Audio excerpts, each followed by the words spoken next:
Hello and welcome to Monday's stream with Pokemon Platinum. I know there's a little bit of a jump from where we were last time, but I had to... Okay, yeah, we did catch something. Sweet.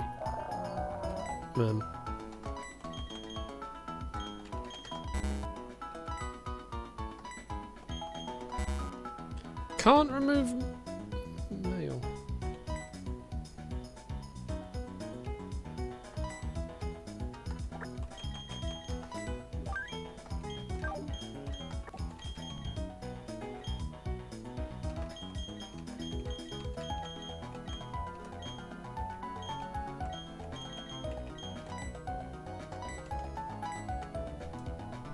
Anyway, let's see what we've got in these Pokemon we caught anyway. So, Nebs, Overgrow. Damn.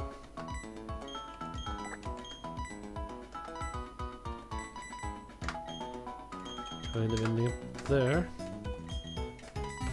Then check out our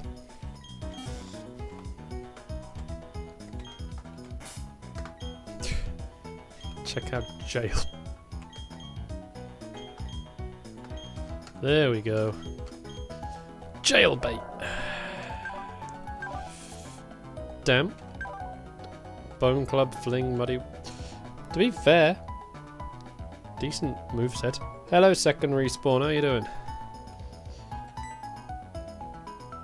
But we have plenty of water types. All we now need is the Skitty.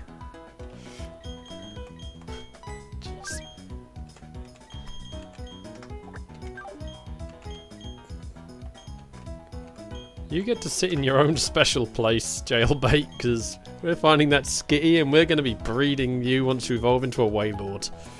Just for the laugh. Want to get that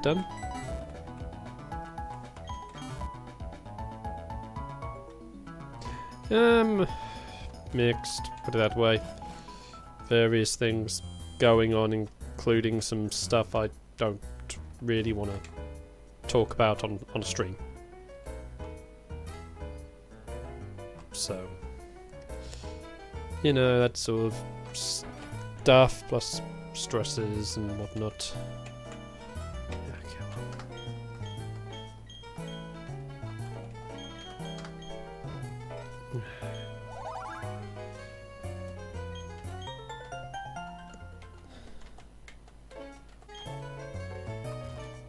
well.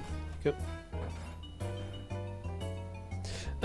Well, we're making our way down towards the water gym.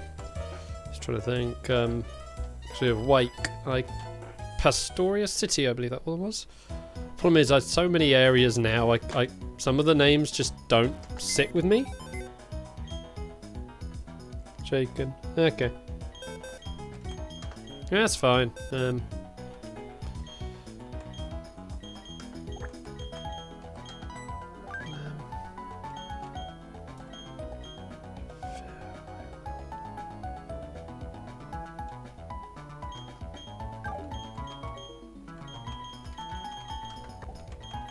Take Random out of the team.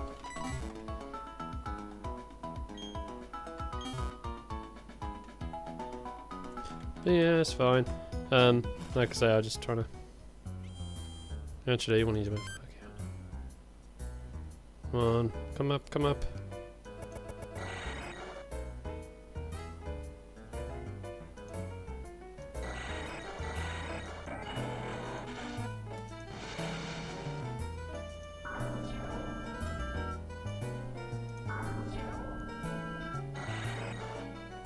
Only one heart, so no, you're not going to be enough.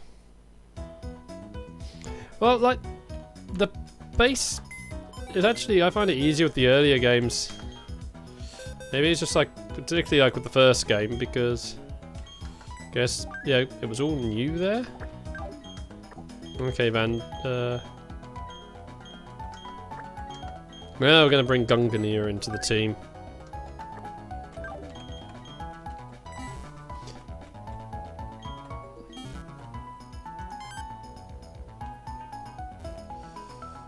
But yeah, it's just that old... Okay, yeah. Yeah, true. Plus, like, also the places have to be memorable in particular. Like, some of the more dull places I do kind of forget about. Likewise with some of the routes. Or caves and whatnot, it's just... Don't make it a good one, it's gonna be like the... Oh yeah, that place exists when it gets brought up for some reason. Or, you know, they're places that kind of are plot centered. So, you know, they kind of are important enough to stick. Like, you know, any Pokemon League is. Ah.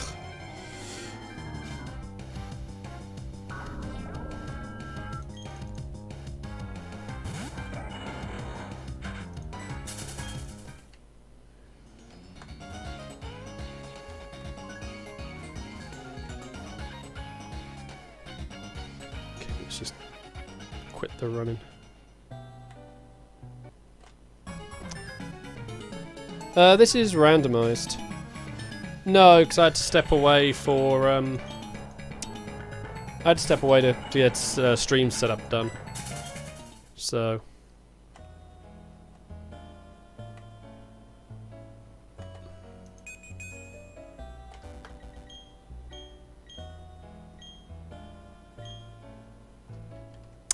I believe I remember where that is. So yeah, we've got encounters randomized, movesets randomized, abilities randomized.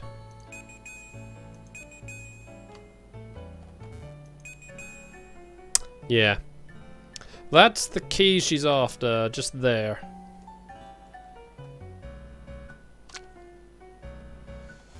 And we can't do anything about that.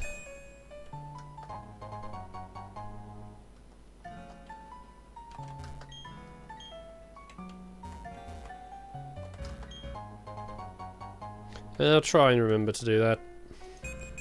Although I'm certain it, though, might also make the unofficial highlights if it's something like that. Sometimes, you know, sometimes the highlights just make things even funnier because the straight to the point side. 213.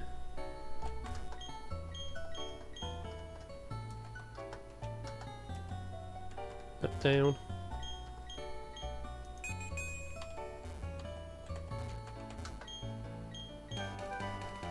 Another TM.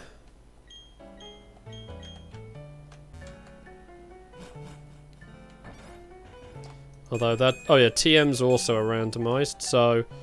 Him saying it's Trick Room isn't gonna be true.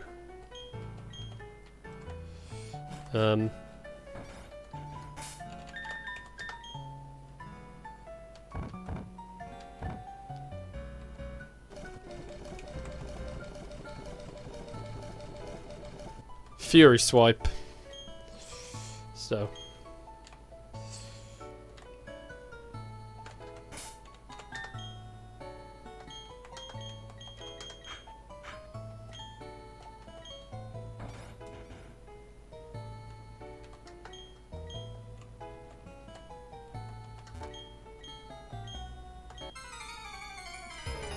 Oh yeah, and then obviously it's various things. You can change it a lot. Like trainers as well, I've changed their names, their classes, at least, you know, what it says they are. And then even like the Pokemon they use.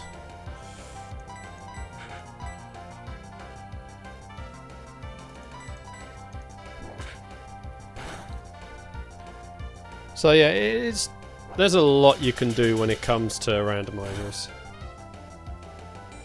Oh, heck. I mean, like, stuff I haven't used include, oh yeah, like, when I find an item, that's randomized too. But then... Look, I have no control, really, on what they get.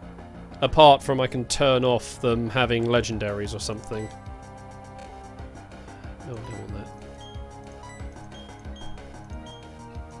So...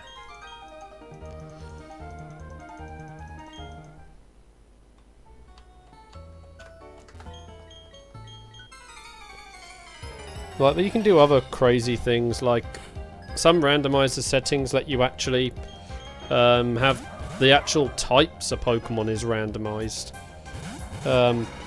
Randomize what they evolve into. Oh, right, yeah, you are the one with that.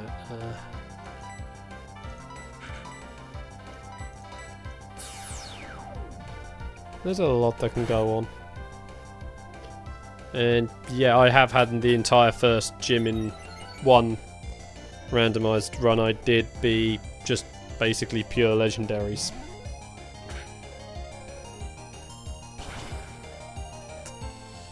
That was fun.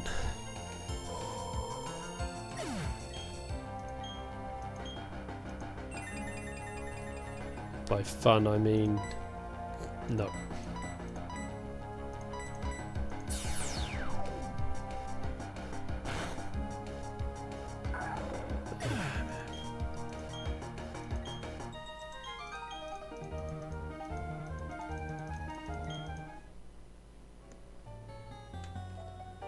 Next.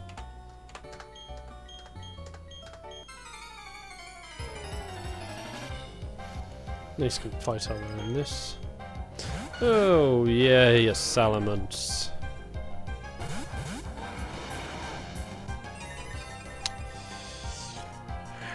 Big badass dragon.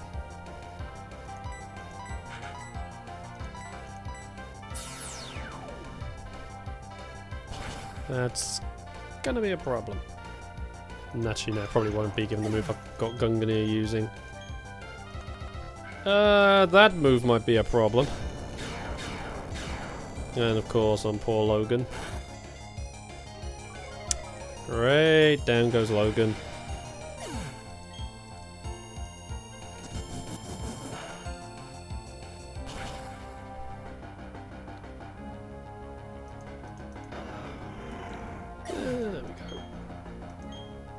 Kind of hoping Logan will get the get some XP there. There is a spot I can heal down here, if I remember correctly. Yeah.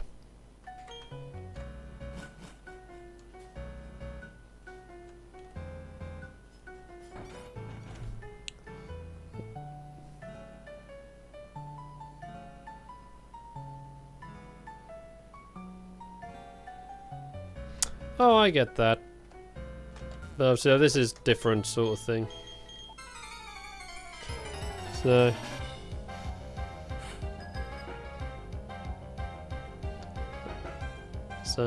you know, it's just what people want to do. And oh heck, there's a Sableye.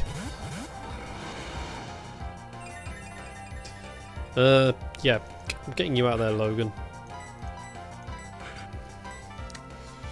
Damn it, Sableye, that's a problem.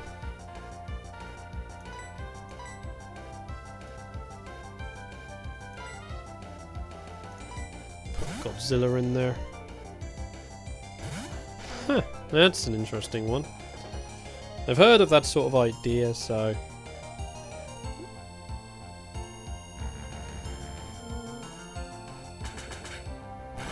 But yeah, there's a lot of ways people do it.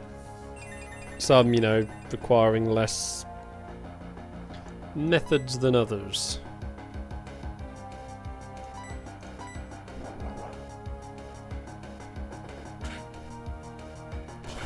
I guess is the I guess that's the best way to put it.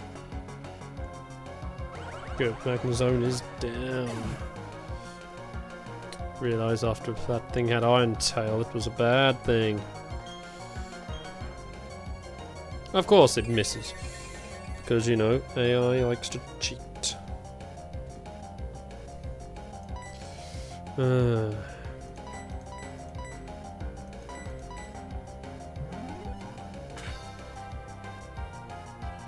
I've tried Nuzlockes. I never get very far in them. That's why I'm basically just using basic rules. So...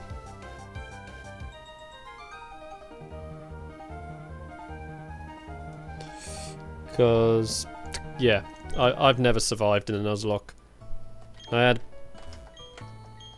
Did one night on my weekend streams where, what was it, so I started 7, 8, 9, 10. Yeah, in one weekend I started, yeah, so it was across one weekend I started 8 Nuzlockes. That tells you how far I got in all of those. If I started 8 of them. In one of them I was dead because of the very first encounter. First wild Pokemon I encountered had Shadow Tag. And it was a Sableye.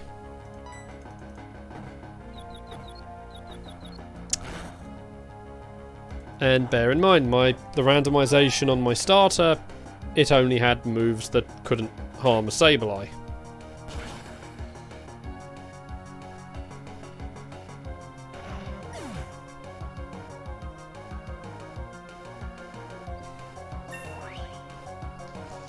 So yeah.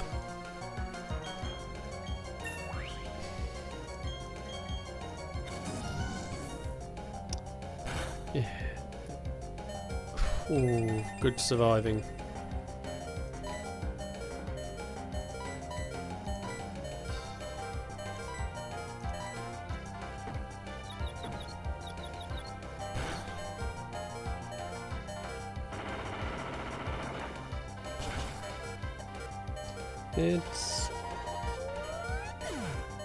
It's a crazy thing, but oh well, you know, that's why I'm only just using some of the basic rules out of Nuzlockes.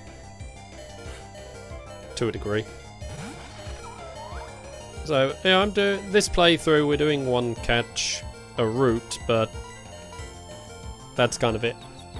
We decide what it is, but I also am going with no legendaries. Or, you know, legendaries or mythicals, because they're still ridiculously OP. And I never like using legendaries anyway on a team. Although, like I said, when I've tried doing Nuzlockes, I accepted, you know, encountering a legendary would have to be considered because of the restrictions. And then, of course, you always find something that's much... wait, did that? Much better than whatever you caught. Like catching... first catch is a Sunkern that only has Splash. Oh yay.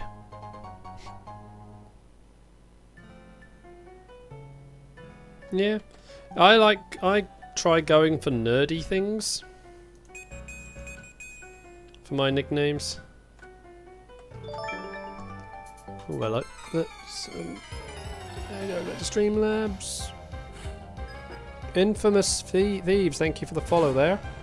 To quickly check on the other stuff, because my setup is not the most professional thing in the world. When it comes to doing anything. But then, for me, space is a premium.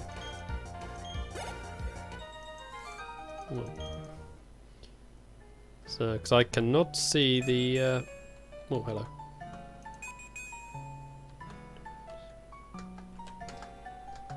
Where is it? There we go. Oh, the amulet coin, yes. Been waiting for this item.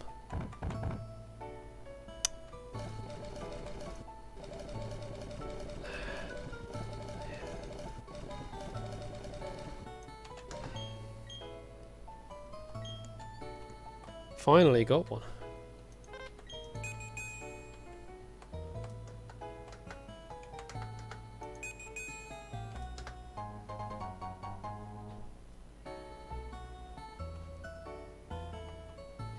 Oh, that's not what I meant.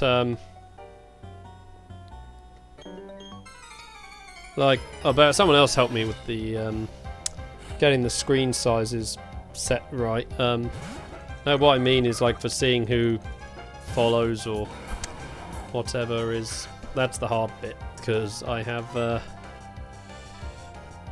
Hang on a sec. Oh, man, this one's a hard one. Grass, dark.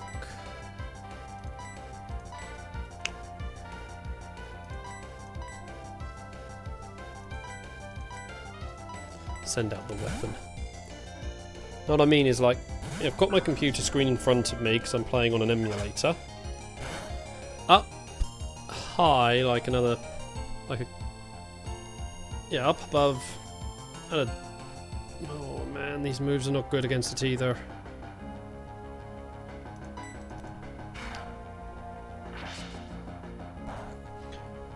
Oh, it's not just that. I mean, I've got, well, effectively 3 monitors. Well, I was saying, yeah, I've got one monitor right in front of me, which is what the game is playing on. Up above the computer desk is my TV, which is hooked up as the second screen. I say effectively, you'll get what I mean. Because I'm in a very small room. And so I've got to have every bit of furniture in here, so I don't have multiple monitors set up in the traditional sense. But yeah, my TV's up above, which the computer is plugged into to serve as screen number 2, which I have OBS and Discord open on there at the moment. Switch Pokemon's freaking poisoned. But the problem is, because of the height, I can't read the screen very clearly. Oh, jeez, yeah, I can't read the screen very clearly. So I have the stream feed and Streamlabs open on my laptop next to me, which basically serves as the third screen. So, like I say, it's not the best setup, but it works. And like when I'm playing on when I'm doing a stream from a console, because the TV screen is positioned for me to be watching from the back of my room. Because of how high up it is, I need to be at the back of my room. I can't then see my computer screen, so stream feed is there on the laptop. Oh jeez, that was nasty move. Hey Susie. Yeah, well, and plus my room is, so yeah, it's yeah. Hey Savar. Yeah, because like I only have room to have 2 of my consoles set up, so and even then that's a tight fit.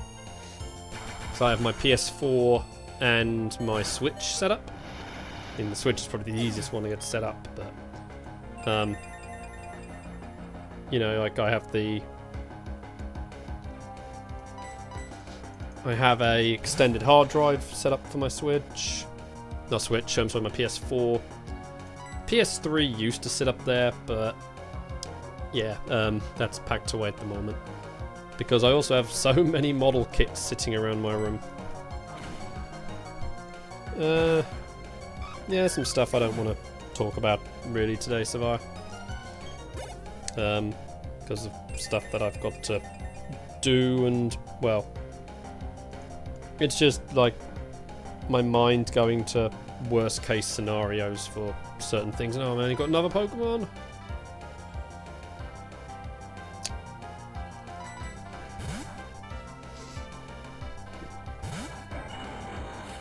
Yeah. I think the advantage for me is my schedule is kind of set up at the minute for the week.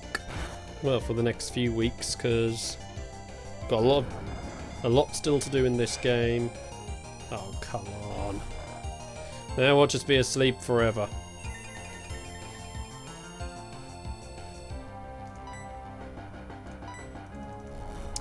But, I was saying, yeah, this game's going to be going on for a while. Still got plenty to do in Dark Souls. Thursday, with Jedi Knight, we've got still probably got a good 3 or 4 weeks in that, and I already know what I'm going to play after that. And then Friday we've just started Saints Row 3, and that's going to be followed up with more of the franchise. So yeah, weekdays are pretty much set, with the exception of the Wednesday stream. But then, that's always, you know, that's always a big question mark, which is kind of its purpose.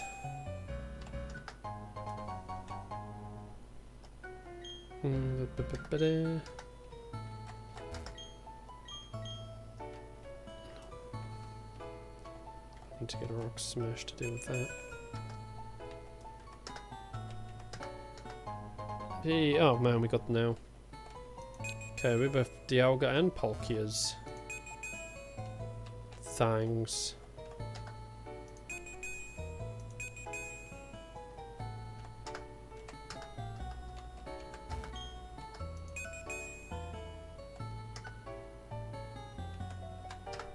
There it is. Black Sludge. I very rarely have ever had that item in my games, so that's a good thing. And another grass type trainer. Oh boy. Crush it. I need to not deal with grass type trainers right now. And that most of my team is kind of bad against them.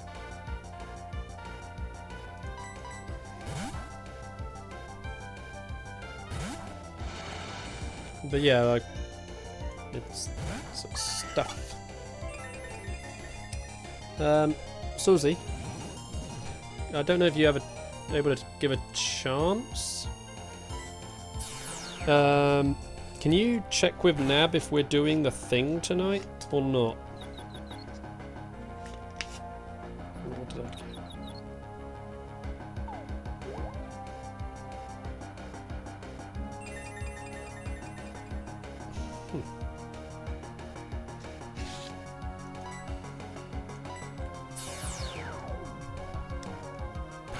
There.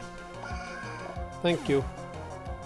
Because if that is happening tonight, I need to promote it. This is going to be going. That's going to end. Yeah, it's going to be crazy. But yeah.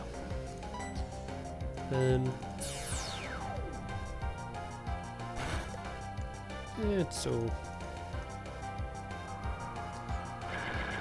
I guess I can say one of the bad things that's got me on being a little down at the minute.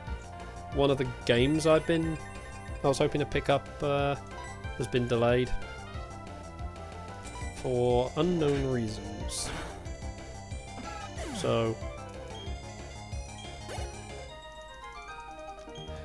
oh well.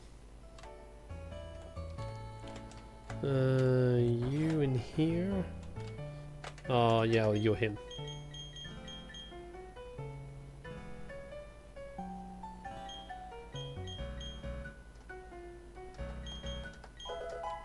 Yeah, footprint.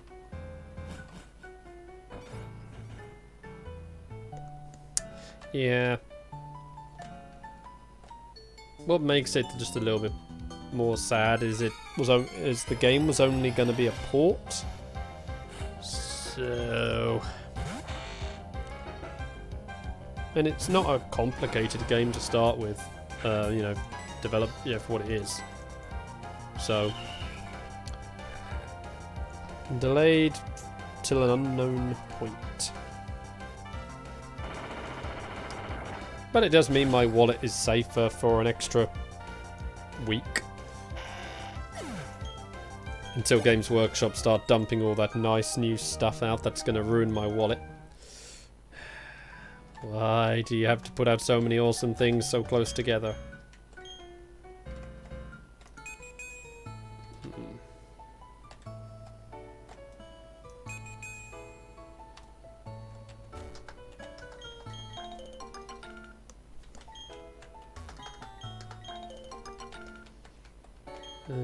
Jetpack dreadnoughts. All that new stuff for Adeptus Titanicus. Why did you ruin my life like that? Okay.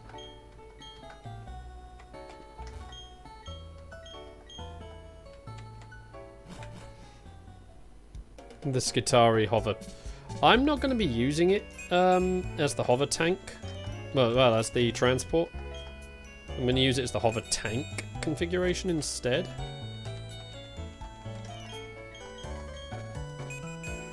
Mostly because that one looks much better.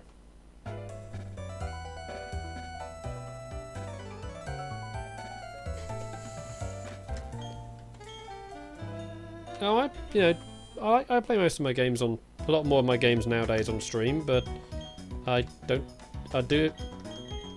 just play them on stream. Yeah, exactly. Although the bringing more knight equipment into Adeptus Titanicus, and we're getting the Outcast chassis.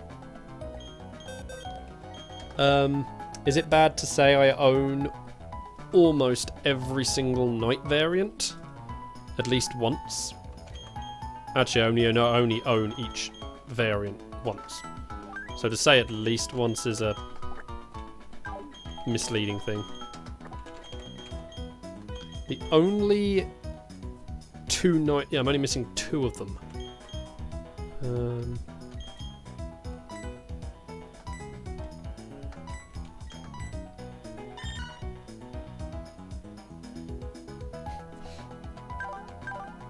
I tend to use them as support for my Adeptus Mechanicus. Well, as support for my Adeptus Mechanicus. So, but yeah, I have the only one I'm missing of. Well, I've got. That's the best way to put this. I have both Armigers. So there's 3 I'm missing then. The 4 I'm missing, sorry. Trying to think go through. Both Armigers. Paladin, Errant, Crusader, Gallant, and Warden. Oh, that's nice. Me too, mashes a TM. Oh yeah, do we want to look in the grass or fish for a wild Pokemon here? That's the key question. Grass, okay. No, I'm doing the... Hitting wrong buttons. Go for the fast Pokemon. Nah. Randomizer though, remember Savia. I do not know. We can fish up non-water types in the water. You have a Ditto. Because we fished up our Gliscor. From the water. Oh, there's a bit there I need to go and get. But yeah, so I've got every single Questoris one except the Perceptor and the one armed with the Volkite weapon that Forge World do. I've got the lightning one. I was going to come to those, Savia. We've got, because yeah, at the time I bought the lightning one because that got 40k rules when it was released. The other one, the Volkite, the Saturix and Megira. I can never remember which way round the two of them are, name-wise, but the Volkite one didn't get 40k rules. It was just heresy until this current edition, so I do plan to get it eventually. Might have to do the go and fish in the water because we're not really finding anything here. Could have got a Weavile. Yeah. I then have the Castellan Titan. Well, sorry, Knight. Do we have a Swinub? Do we have a Swinub or its evolution?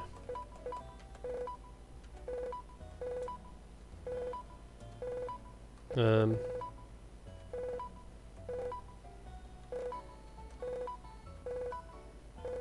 I'm trying to see.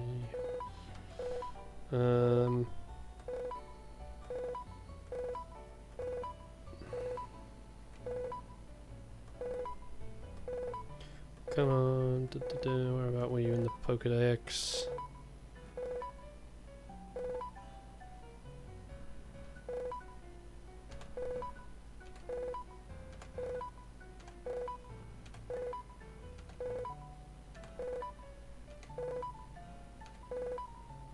No, we haven't caught one.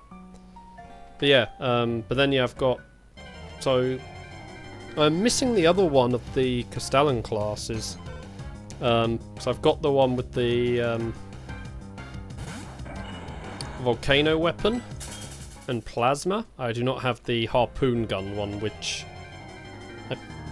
look-wise I think it is pretty cool. There we have a giant harpoon as a weapon. Ah, wrist.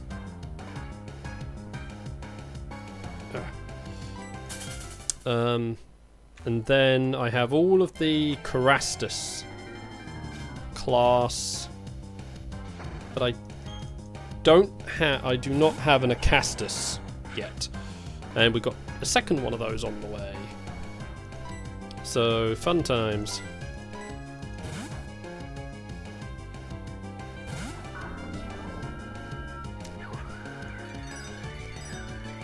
But yeah, I mean, like,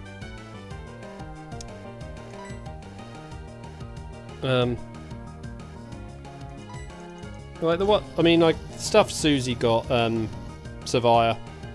She got the V2 Chaos Marine Codex, the data cards, and then a box of just a regular box of Chaos Marines, and the Blackstone Fortress Chaos Lord.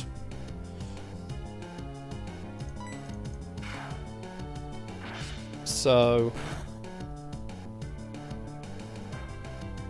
yeah, so not a, enough, it was just basically, enough that gets her started.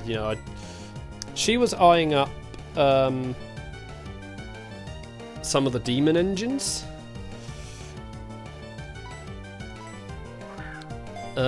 Particularly the Forge Fiend, Mauler Fiend box, and then the Lord Dissident. I was kind of the one to persuade her to hold back and just go with some more basic things to start with.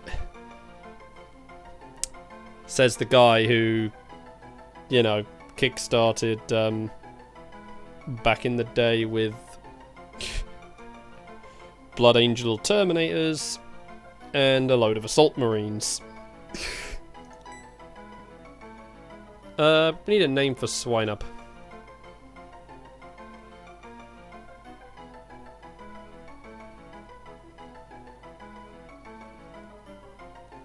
So...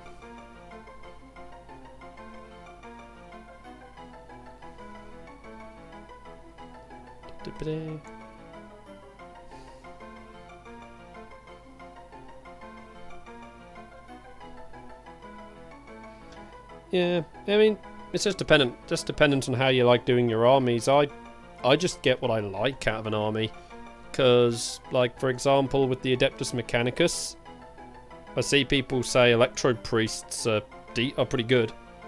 I just hate the models. I don't like them, so...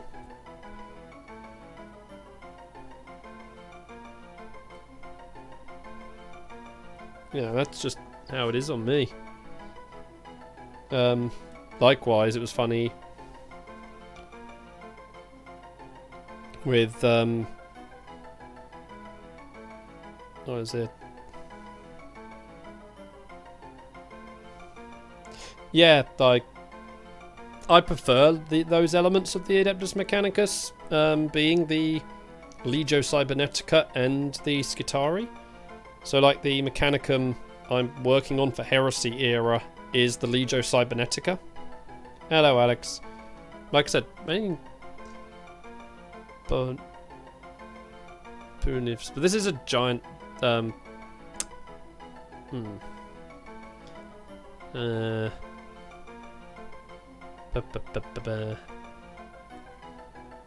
read. I have just... Yeah. Alex's cat confirmed. Yeah.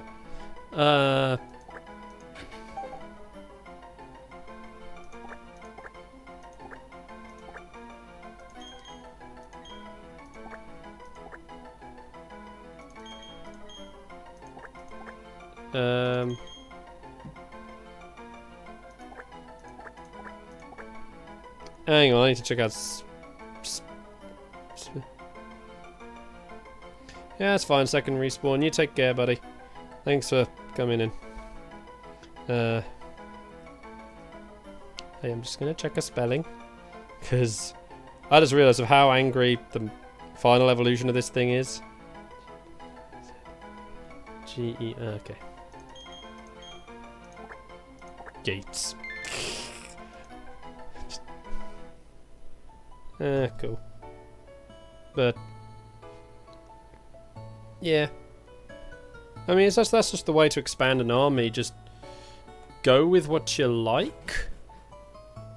But do it gradually. I mean, like, my painting backlog is massive. You know, pretty much all sprayed, but... for me, painting is the hardest bit because of... I do have some hand coordination issues. So it is kind of really difficult for me to get spraying. Well, spraying to actually be painting, so it's my least favourite bit of the stuff. I enjoy converting and you know, building conversions and actually playing. It's that painting stage that's my problem. So I am looking forward to the new paints.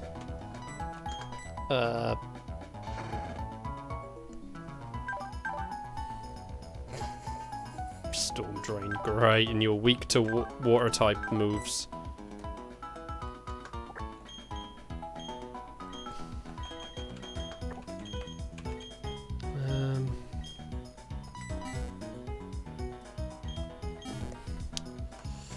Right.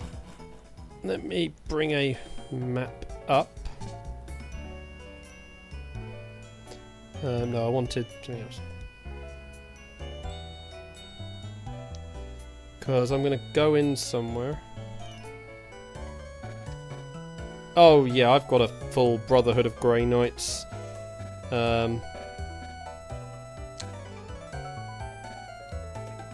I mean, I had them from being the. I know you're there, by the way. But yeah, I've had them since the old Demon Hunter Codex days. Cool, I've got my map up so I can see where all the items are. I just thought it would save me a whole lot of typing while I'm trying to read this book. Right, let's go in here. Yeah, I mean, I remember when, obviously, the Grey Knight,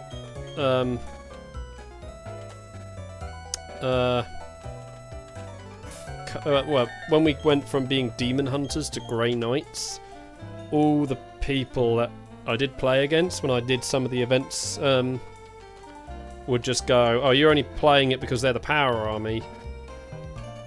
And, you know, because Grey Knights did come out rather powerful at the time, but nah, it was purely a case of I had a Grey Knight army because I had a Demon Hunter army.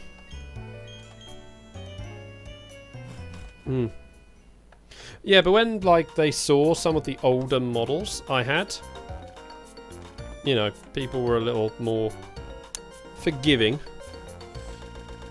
in some regards. But yeah, it was a little irritating. Although I don't have any of the old metal models anymore. Because, oh boy, trying to keep them intact.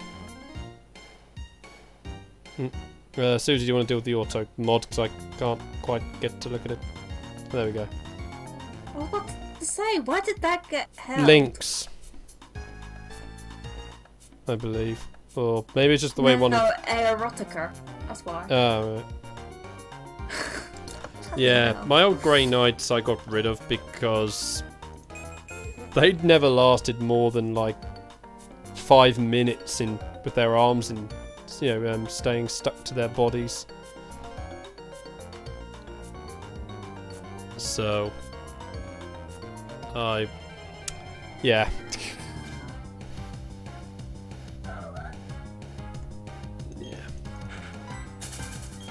Perhaps so. This is the one thing I hate about the Great Marsh. Get stuck so much. So yeah, once the plastic Grey Knights did replace all of my old metal ones. Because I was much happier having plastic. Though I actually ran Grandmaster Mordrak to lead my Grey Knight army. Because I loved the concept of his ghost Grey Knights.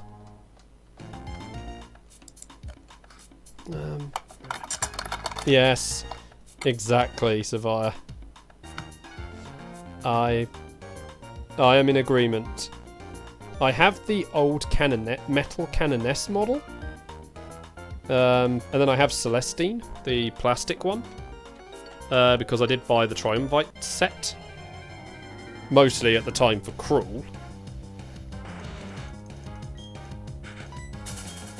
And Greyfax.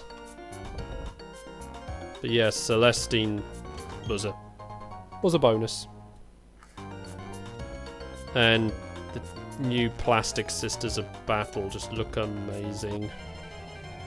What we're showing. Yeah, yeah, I don't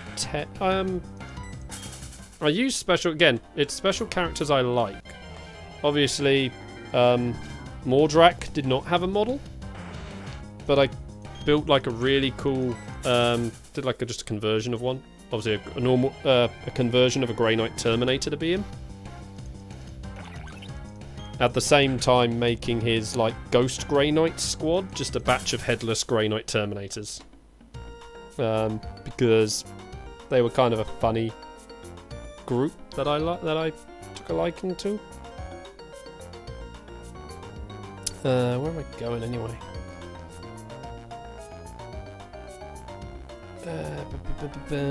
Oh, I need to go that way. So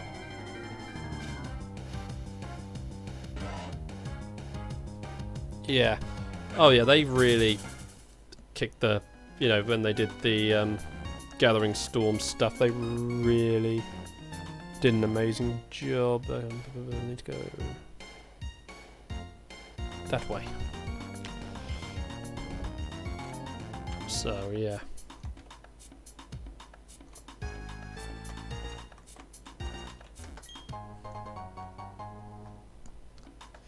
Yeah, Deathwatch were amazing when they came out, because I did have some, like, Blood Angels. Well, I say Blood Angels, but, you know, a Blood Angels Sternguard veteran team done up as Deathwatch. I believe there's a hidden item over here.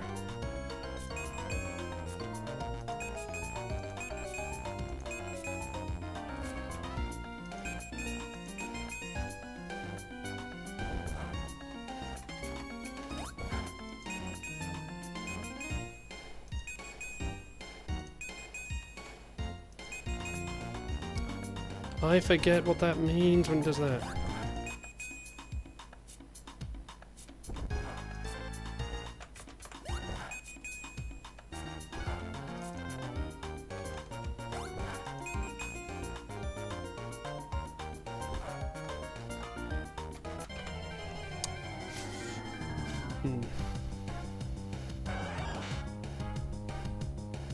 Oh, I did the... No, I didn't, was it, oh, come on. I did the, like, a custom build for a, Grey Knight Brotherhood champion, using the thrusted sword as that.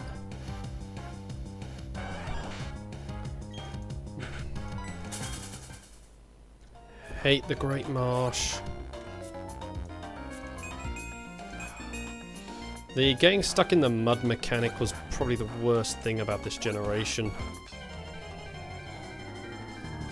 Just slowed you down. I also built one Grey Knight Terminator to represent Justicar Thorn. That was morely for a doubles event I was going to attend.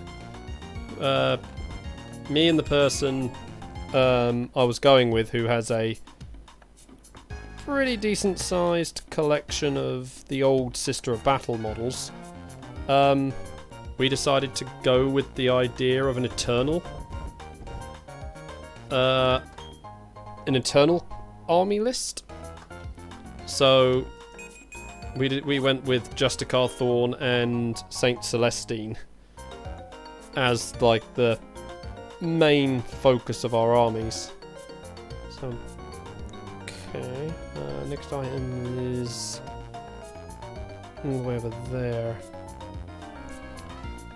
So, yeah. To say that that army list was not a hilarious one. Oh, that's not bad. My brother has got a Black Templar. Well, my brother is primarily an Iron Hand player. So, yeah, FYI, he is super excited about that Iron Father model being made. Because of, you know, how Iron Hands are treated.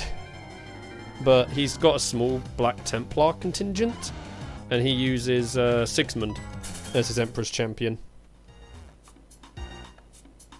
So, I mean, I'm super excited of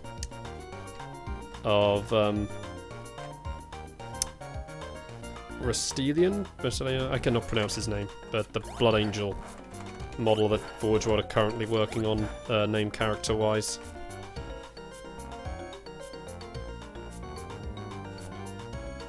There is a chapter called, well,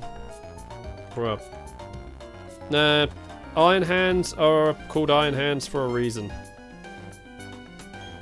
They have hands of iron? Kind of. Backstory is with their Primarch, he got his hands dunked in the material Necrons are made from. So he had this like living metal basically fused to his hands. And kind of as a tradition in the Iron Hands, they cut their hand off as part of recruitment and get it cybernetically replaced. Yeah, I just went for saying Primarch just for simplicity. They're not the only chapter to cut their hands off for cybernetics as a whole, but they do it to kind of mimic their Primarch. They also love being cybernetically replacing their body parts as they take injuries. Far more than any other Space Marine.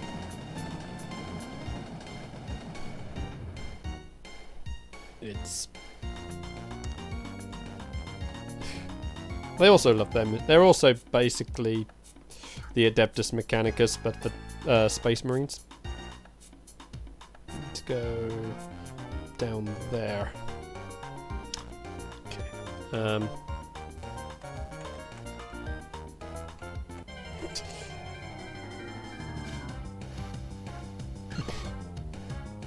Kind of crazy.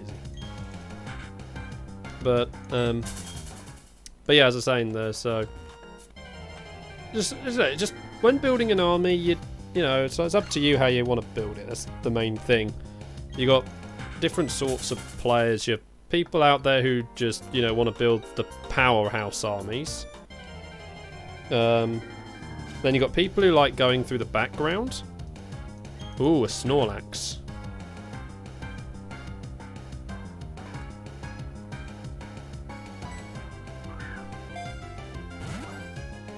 So I think we're going to go for Snorlax. And then, like say, people who go with what they like, what they want. Like say I do.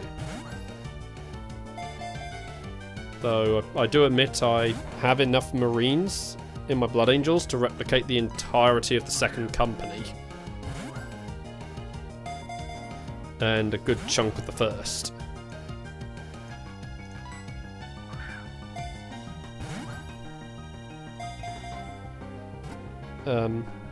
All the Primaris Marines I'm getting are going to be 4th Company. For a very major background reason. Really, Snorlax? Can you please get in the ball? Oh yeah, I mean I got them, obviously, like I said, as the Demon Hunters, and I always liked the Grey Knight look. Yeah, because they just look so... I do love their more, like, sleek armour design.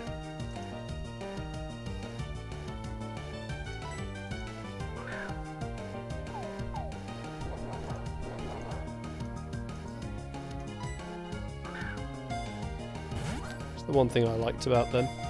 Then obviously the Tau, I got an army of because I just like the look of the battle suits.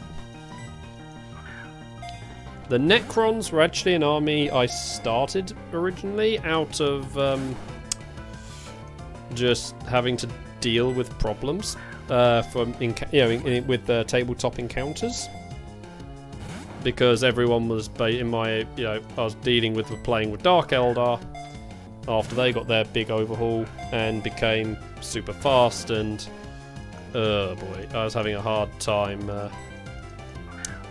dealing with them because of their high initiative.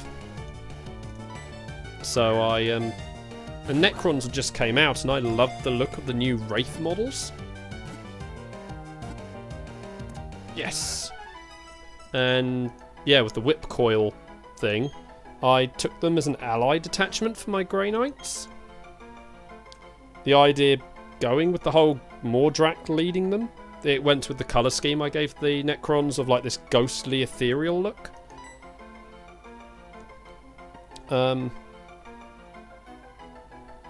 So, yeah, like the idea was they were more spirits that Mordrak summoned. So, although they've since evolved into their own little army. Yeah, and I didn't want to rebuild all my Grey Knights to have halberds. I kind of went for the cheap... I went for a Grey Knight spam army, technically. Just loads of models with basically minimal upgrades. Yeah, it was kind of a weird Grey Knight army I ran. So, but, yeah. Any nickname suggestions for Snorlax? Steve.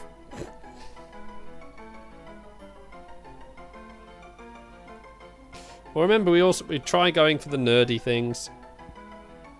Chunky Steve. Well, Steve can just be a reference on Minecraft. Okay.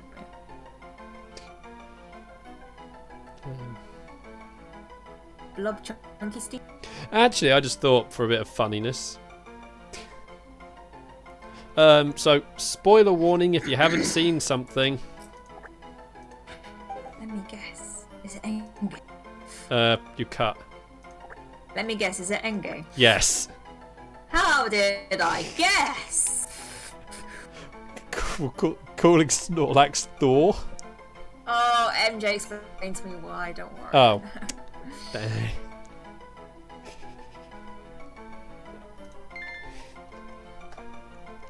Look, it's a he did become like that in the comics at one point. Oh yeah, she read the comics. So, yeah. If we had caught a Clefable, I'd know who I'd have been naming Clefable.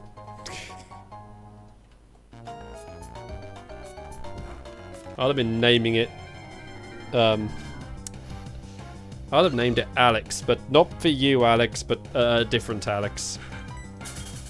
And I believe I think I've mentioned it to Susie. This thing. I think you have. The Beard Bros. Oh yes. Yeah, I remember now. Yeah.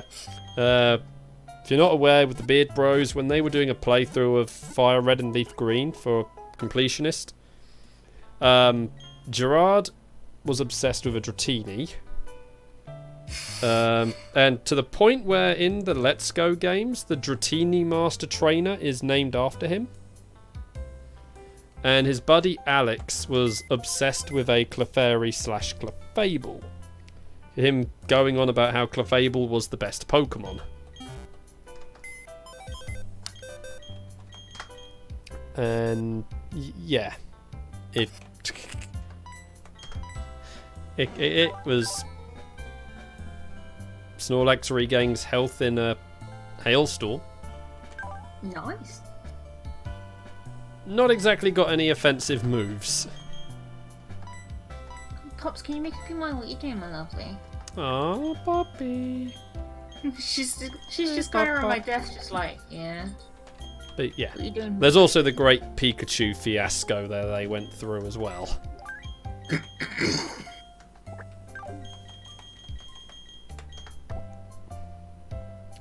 Oh, it wasn't necessarily metronome, it was more the sheer variety of moves Clefable could learn. So,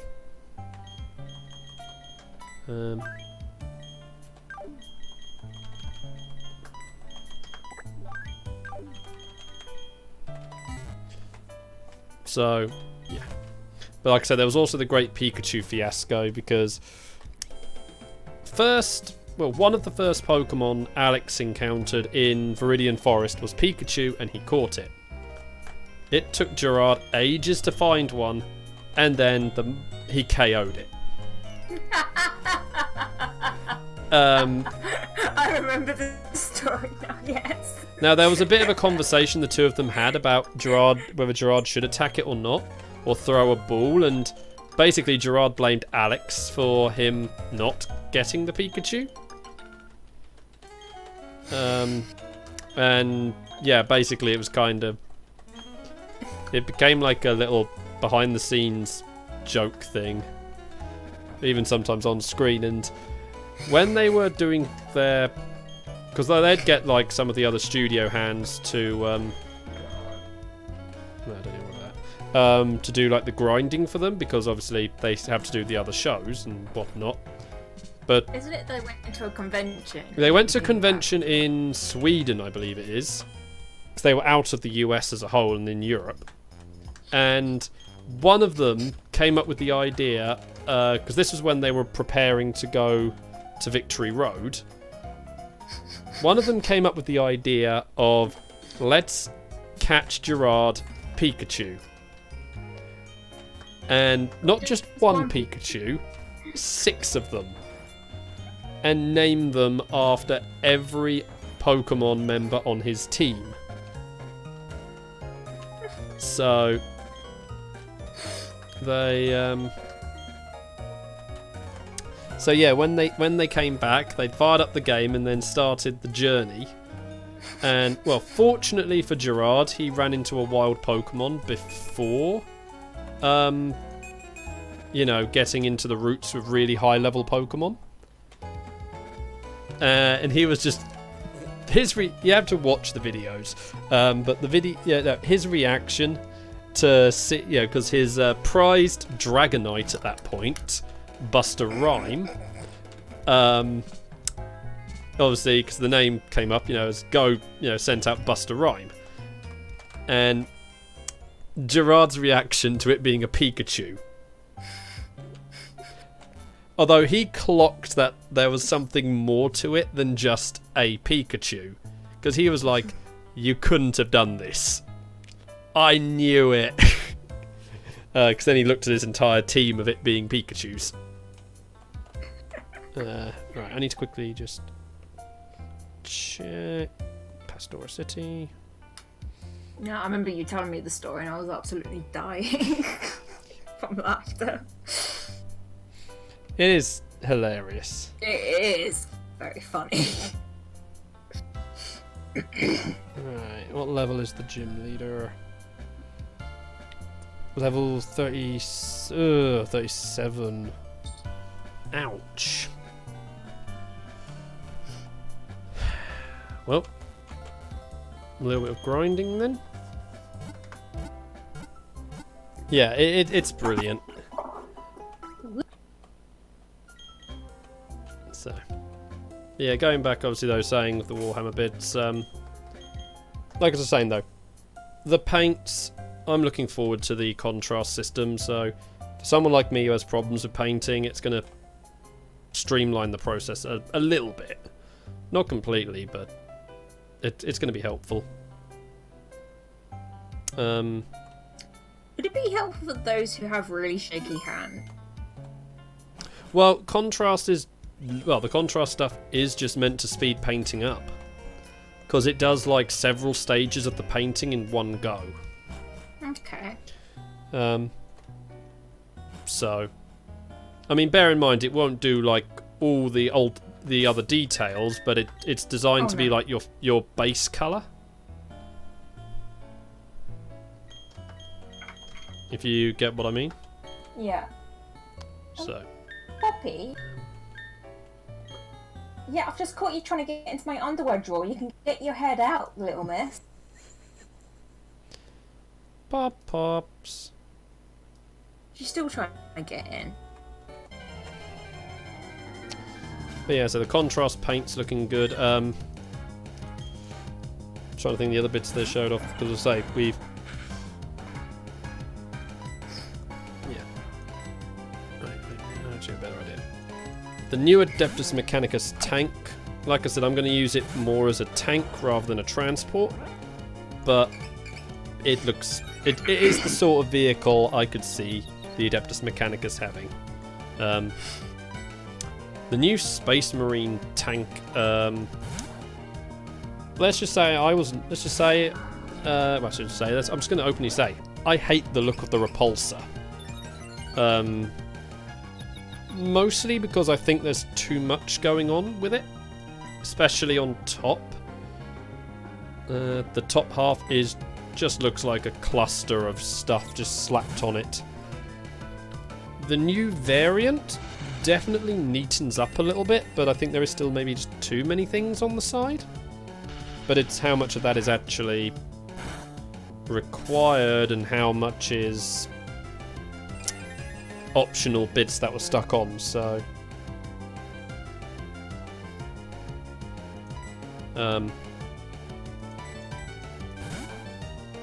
you know, that's just how it is for me on there. It definitely is an improvement on the repulsor, let's just put it that way. However, if I wanted a Primaris Marine tank, I would just cry at my wallet and buy the Forge World. tank. Because that one just looks so much better. Yeah, Primaris-wise, I mean, I've got a few odds and ends. Again, it's stuff that I like the look of. I like the Interceptors. I like the look of, because, well, Blood Angel player, so airborne troops. But I also like the Aggressors. So, I am waiting to get my hands on the Suppressors when they get a standalone release. So, yeah.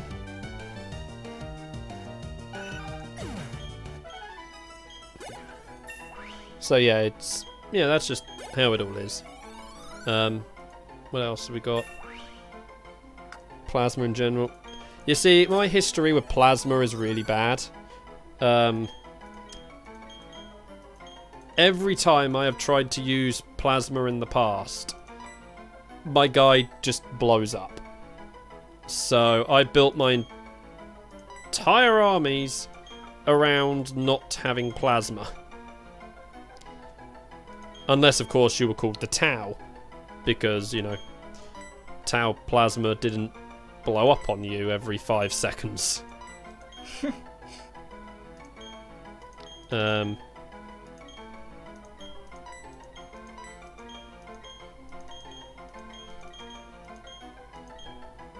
So, yeah, it's... Vizure's too unreliable. Oh, yeah, I know. Oh, yeah, we get Turtles evolving. Ooh. Last week? Yep. Oh, yeah, but, like, I mean, I'm just saying left over from previous editions, and then, again, like, Blood Angels. I have, you know, melter guns that move really quickly, and melter pistols. Oh, yes, the randomizer effect. I set it so trade evolutions will happen in game. So we reached a point where the game allows where the randomizer is allowing Kadabra to evolve into Alakazam. Nice. So yeah.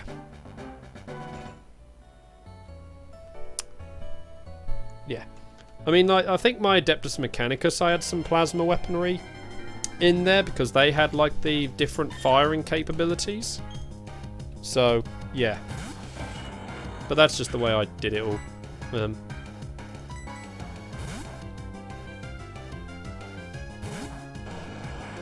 Eldar Plasma is exactly the same, Alex.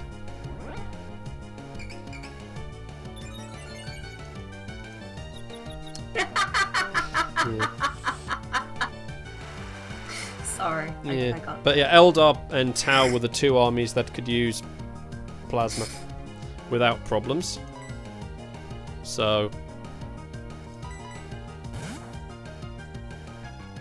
but then it's like Eldar have been at it for so long they know how to do it, and then Tau, they're not like the Imperium who, you know, Tau keep developing their tech.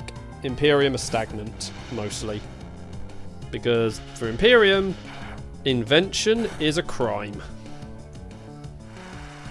So.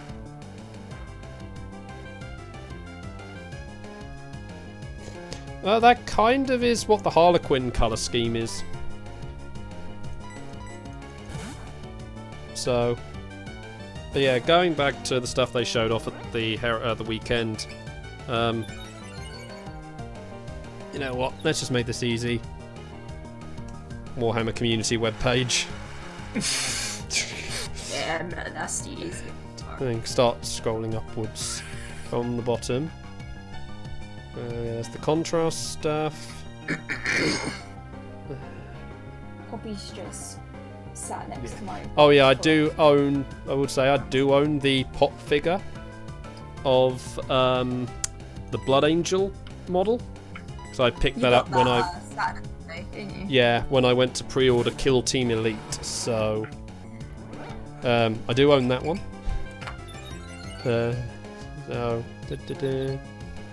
Yeah. The new Sister of Battle looks amazing. there was a bit more detail about how they did the colours for her today. In the fortnightly Sister of Battle update thing they do.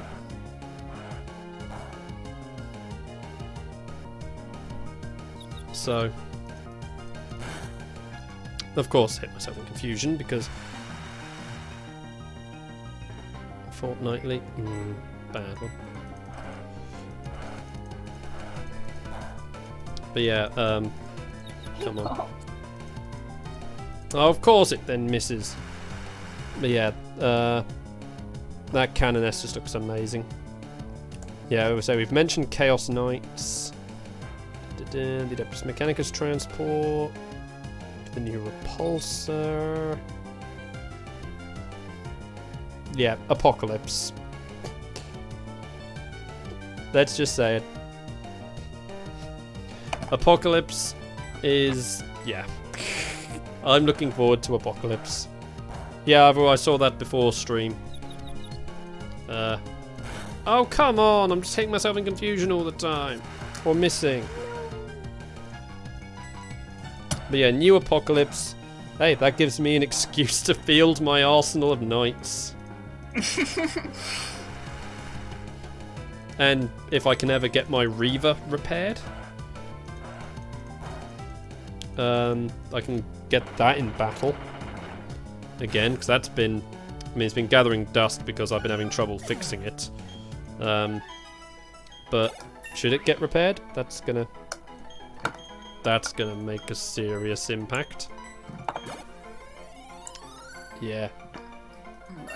I'm liking some of the stuff they're saying about Apocalypse, so the idea of playing those massive size army battles, but in the amount of time it takes you to play a normal game.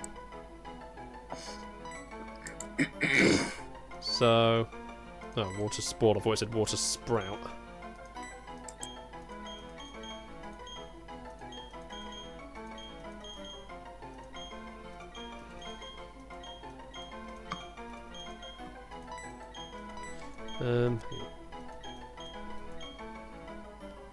Daka cannon. Well, we'll have to wait and see on what truly comes back. But they did, yeah, they have said that all the big models are going to get, are going to become really powerful. So. Oh dear, can anybody get into Games Workshop right now? I just wanted to check something. Hang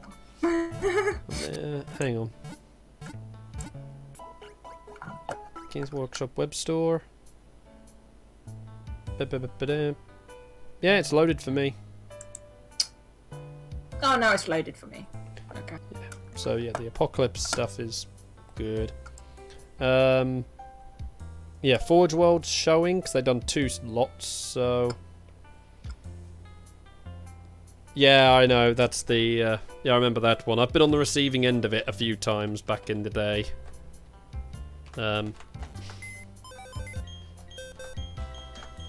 That was not a nice gun to be on the receiving end of.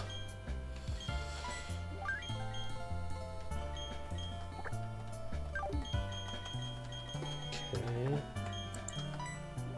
38.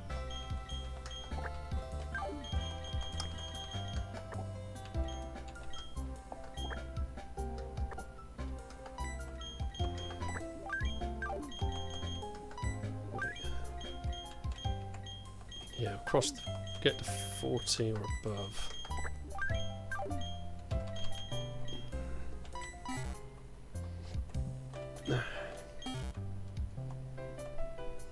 So yeah, it's that.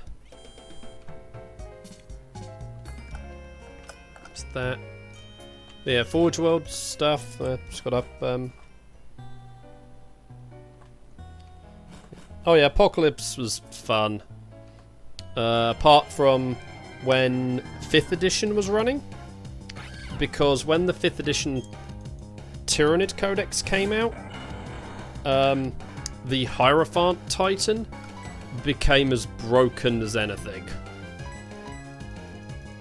And that's not really, obviously, that was more because the rules for the Hierophant were written, you know, in 4th edition. And, well... geez, that thing... well, yeah, under the influence of the 5th edition Tyrannic Codex was just so unfair. Oh dear, that thing's not going to be good.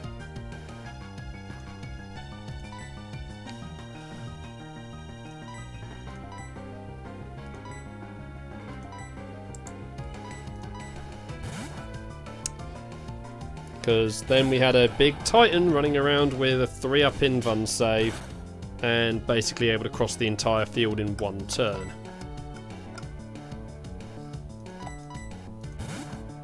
So, yeah.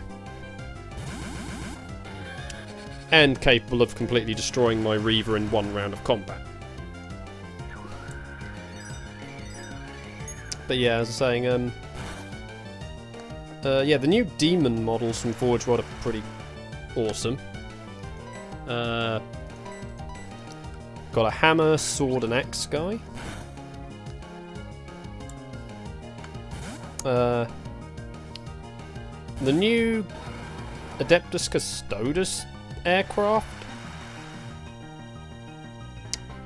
I think the other one, the one that already exists for the Custodes, the Orion, has the look better than this new one. I think there's just something up with the... it's just more the backside, I think. It's a rough thing, and come on! I am using a move that's more accurate than your move, and yet you, obviously, because you're the AI, nail me every turn with it, and yet I am missing constantly. Heh, call you out and you make me, and you let me hit. Don't you just love the cheating nature of video games?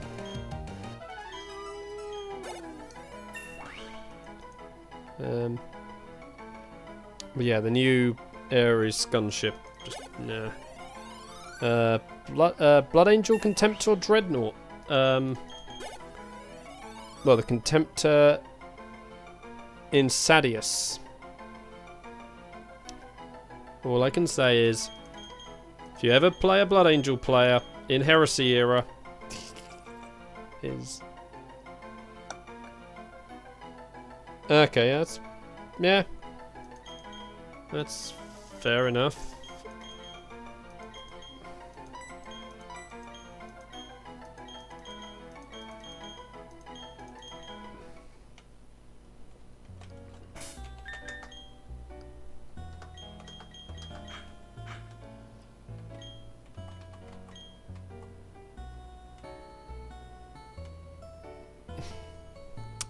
Oh dear, that's not helpful.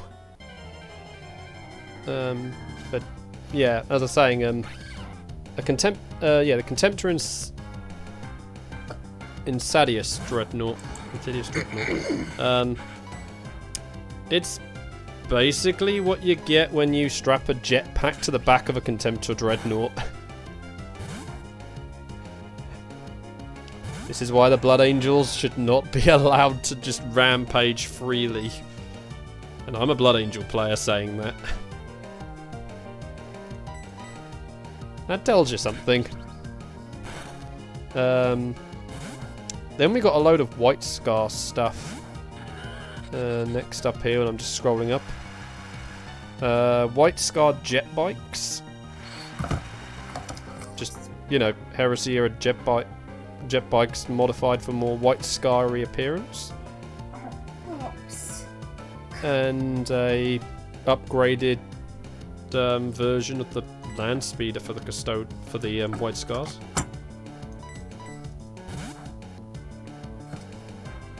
Yeah, obviously, yeah, White Scar's decent. There we are, yeah. Blood Angel Chapter Master Radalron. Yeah. Something awesome just of the way they have his model wiping the blood of the blood of what he's killed off his sword. So yeah, White Scar Terminators, which I like how they've given them a samurai esque look with like the skirt plating on their armor.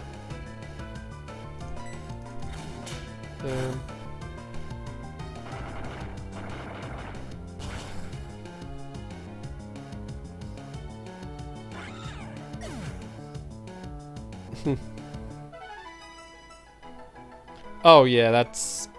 I mean, I've had some fun stuff like that occur. I'll tell you a story about a campaign battle.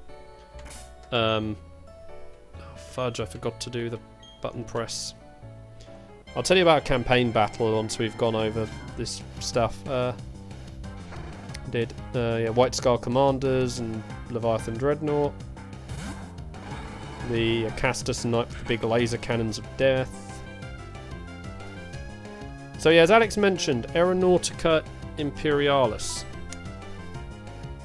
So, Aeronautica Imperialis was an expansion from like 2010, 2011-ish, something like that. I can't remember the exact year. That Forge World did, which basically was all aircraft battles. Unfortunately, it never got the support, really.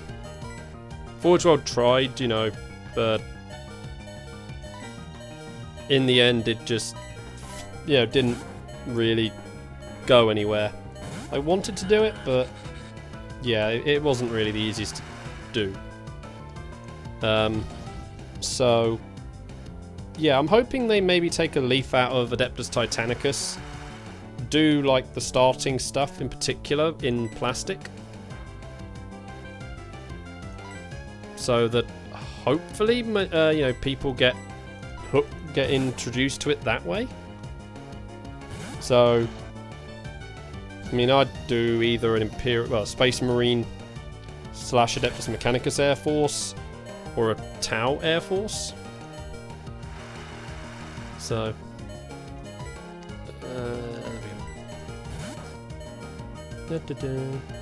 yeah, got the new stuff for Adeptus Titanicus, so I'm going to be picking up more bits for that. So all the new Necromunda and Blood Bowl stuff do look good. I will just say the new house they've teased for Necromunda, yes, but at the same time, I already have chosen my household allegiance, so yeah. House Vansar.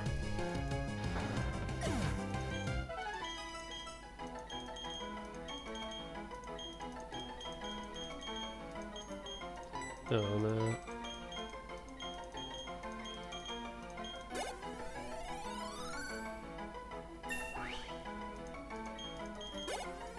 Go back and heal.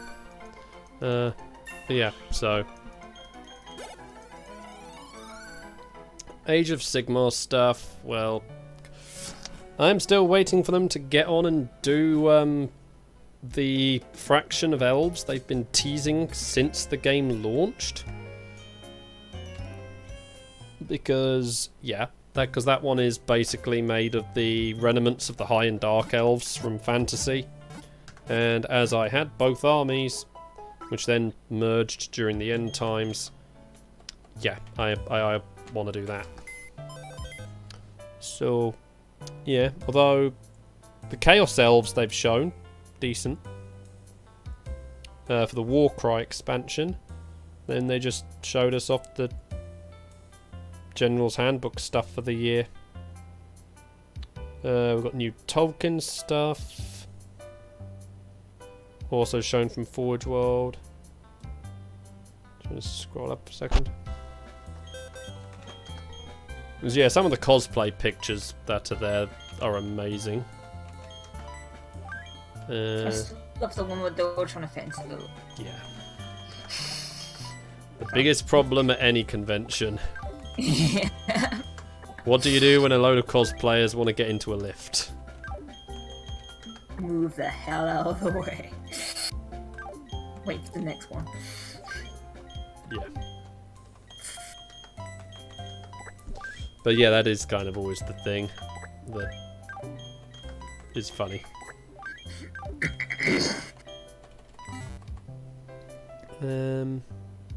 Sunday, yeah, showing off some of the art stuff that was going on is really cool. And then Sunday obviously doesn't have as much shown off. They do have an image of that Space Marine action figure that's coming, and all those little chibi models they announced on the Friday. I have seen better images of them because at the same time, in Japan, there was the Shinjuzu toy fair. I believe that's how you pronounce it. But there's better images of the models from that. Because, you know, more up close and... they actually have the Primaris Marine doing poses, so... Yeah, no.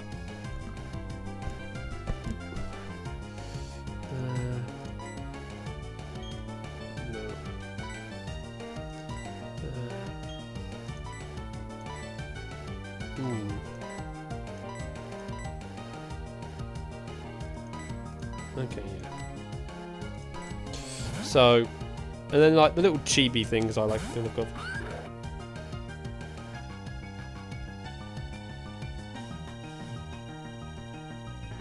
Oh, geez, yeah. That was always a problem with some Warhammer events back in when they don't use Warhammer World. Yeah. Well, my brother has Wood Elves, and yeah, he's got a Sylvaneth army now. So, yeah. But yeah, like the Space Marine action figure does look pretty decent when you see it actually posed in the Japanese Toy Fair images. So, the little chibi models look really cute, and they're coming out in blind boxes. So, yeah. I've already told you my plan. Yeah, I'm gonna get some. And then yeah, the other bits Forge World have shown off on the second day. That's cool, Savar. That is cool. We have. Oh no. We have more. Well, we have 4. Yeah, 4 variants of the Knight Armiger coming. So that's cool. And then we have all the Dark Angel stuff, which, yeah. Loyalist or traitor, make your mind up about where the Dark Angels stand. But, like, the Commander models and the Contemptual Dreadnought in particular, I can see plenty of people just using them as part of a Fallen army. You know, assembly, because they do look amazing. Because, like, they still basically are the old Dark Angel Legions, so... Yeah.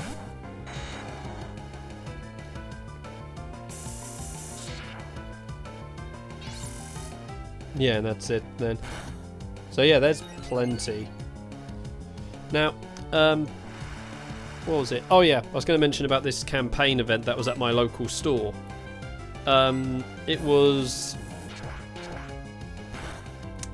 Imperium versus... Well, it started off as meant to be Imperium versus Chaos versus Xeno. Oops, I forgot to hit the button. Though no one showed up with Chaos, so...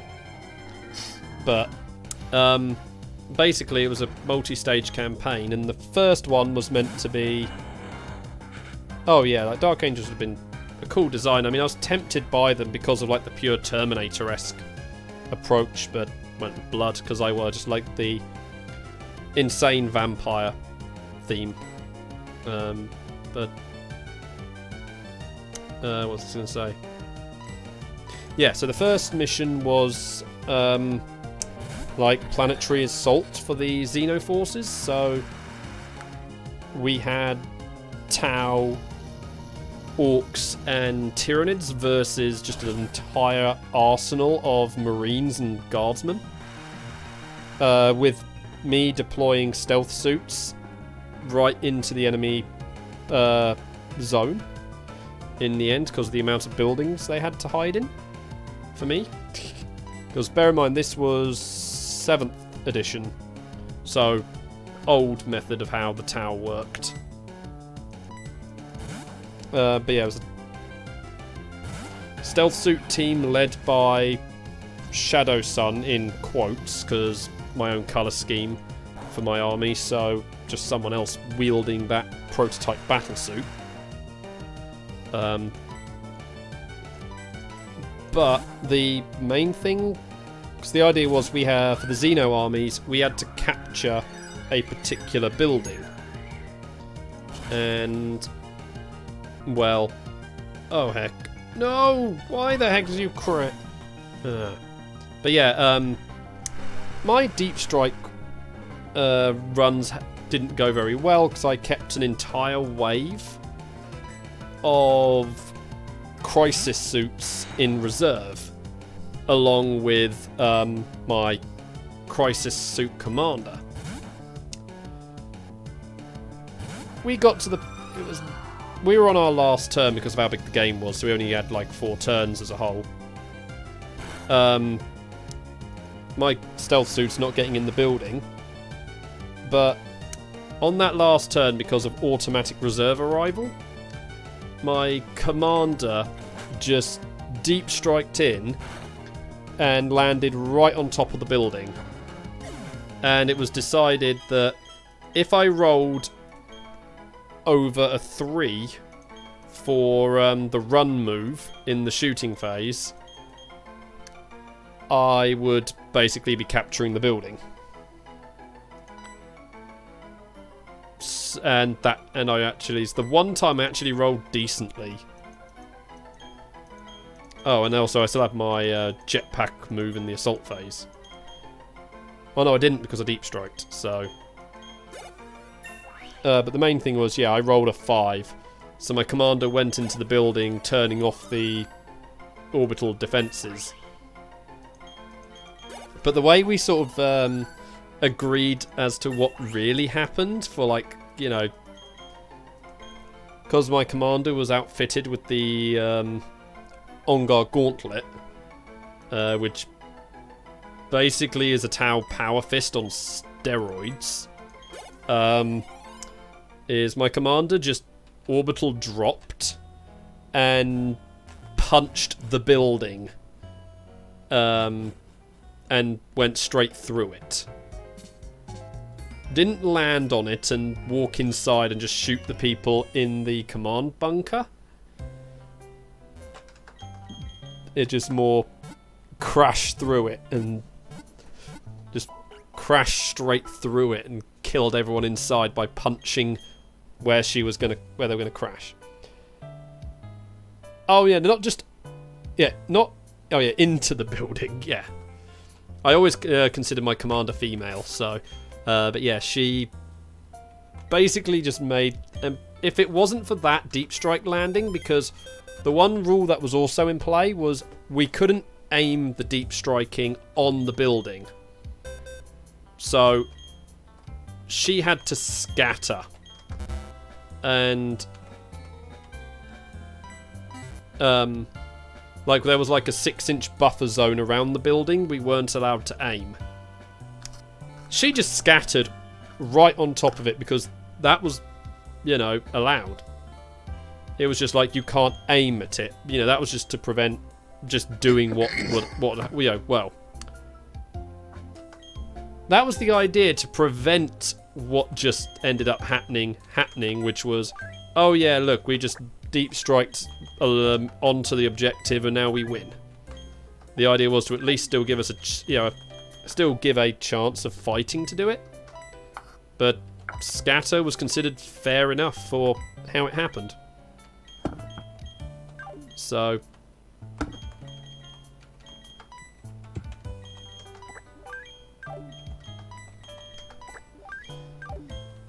yeah, won the game through that. We did roll mishaps. No, it was no deep strike mishap. It wasn't a impassable area. It was just literally... The idea was more the defences in play. Yeah. So, Got to also bear in mind, I had a reputation for the worst dice rolls. Oh no. Oh no, wait, this one's female. I believe the Welma we have is female. Yes, it is, because we named it Jailbait. If we find a male delicacy... Wait, we caught the swine up. Hey, Joe. Oh, wait, we need a male skitty. We haven't found the... But I guess if we catch the... I'm thinking right now.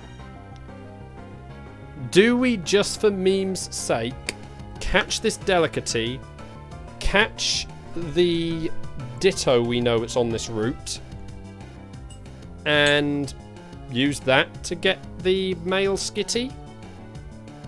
Or do we just follow the normal catching rules and just be like, nope? Meme's sake. Meme's sake? Okay. Oh, I did not bring the weapon. I need to make certain I have like something I can use that isn't going to kill it.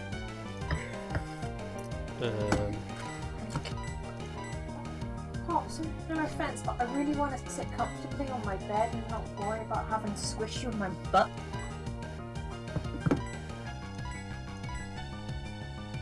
Yeah.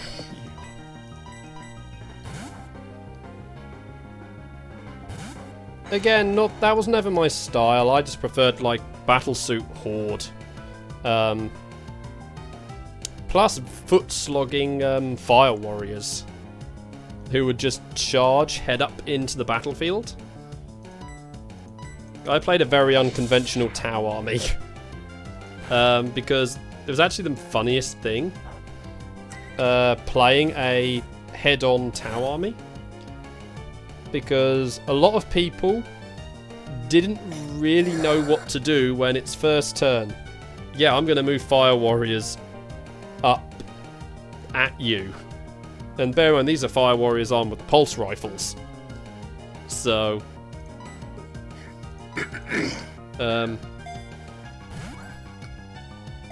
it was...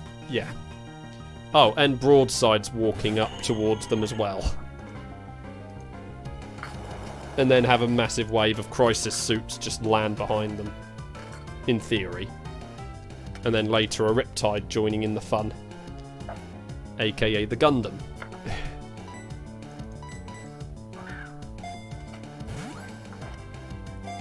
I did modify the list a little bit after the Tide Wall models came out, and instead of having the Fire Warriors walk up the battlefield, they rode up riding the Tide Walls.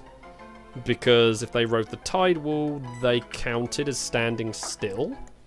Meaning I could use a Fire Blade with them and pump out more shots for hilarity.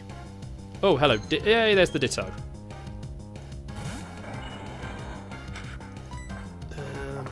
Where are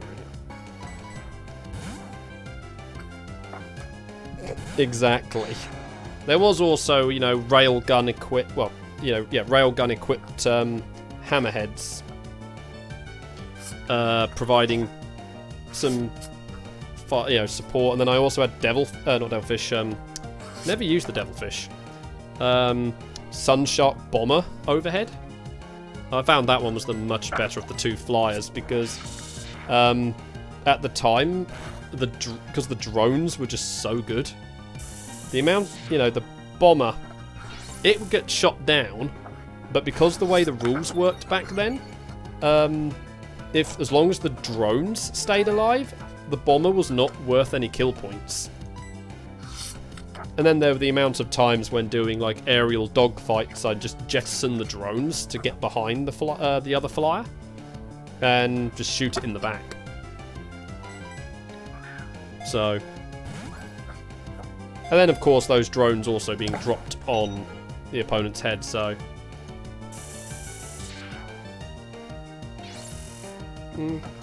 See, I didn't really rely on Deep Strike for my Grey Knight army.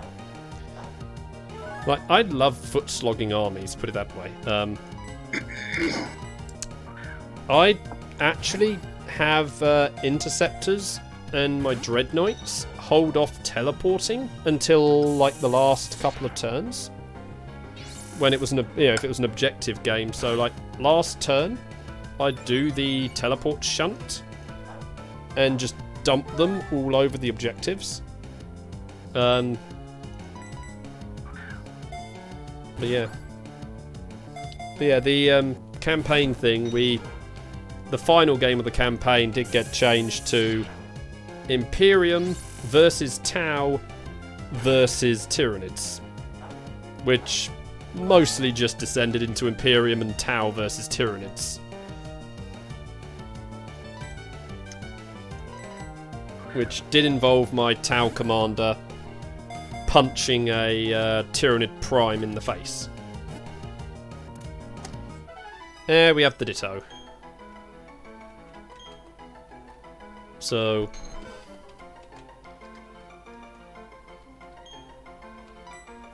there we go. But yeah, like I say, I'd like trying to play my armies a little unconventionally. Obviously, I do use some of what we considered the standard tactics for the armies as well, but the whole idea, though, as I say, of like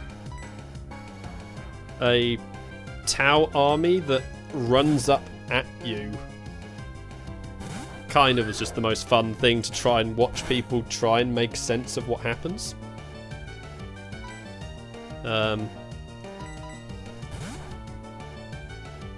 Another good example of this actually was again another doubles event.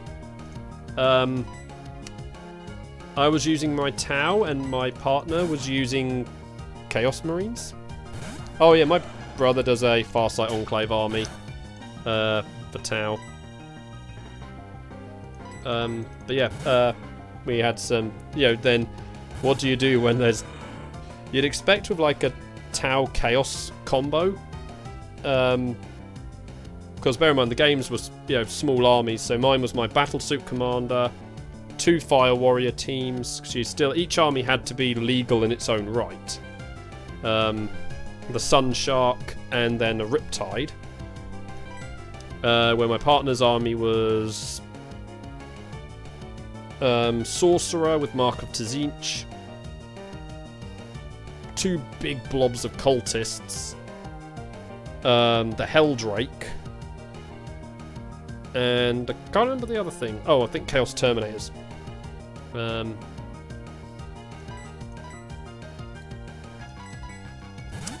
So yeah. But again, it wasn't the cultists charging up towards the enemy, it was the Fire Warriors. So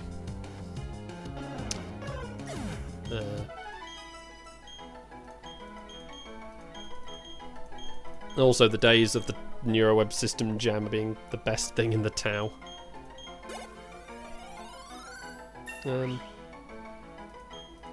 I'll dig up some of these pictures to show. Maybe if I can find some. Still have any? I mean, look, like me and my buddy, yeah. Oh no, best thing was 6th edition Chaos Space Marine and Necrons. Hold on. I'll tell you about that in a moment. No, that's bad. I didn't want that. Because this was... Oh no. Yeah, this was right when 6th edition launched. We came up with a brilliant combo of Necrons and Chaos Marines, because Lash of Submission and the Death Scythe were our big combo idea. Because Lash of Submission let you move your opponent's models however you liked, and the Death Scythe just drew it was a pick one point in its forward firing arc and then pick another point X number of inches away. It was like 3d6, so inches away. And then everything in that line takes, like it was a strength 10 AP 1 hit. I think you can see where this combo went. So the list then had 2 Chaos Sorcerers with Lash of Submission.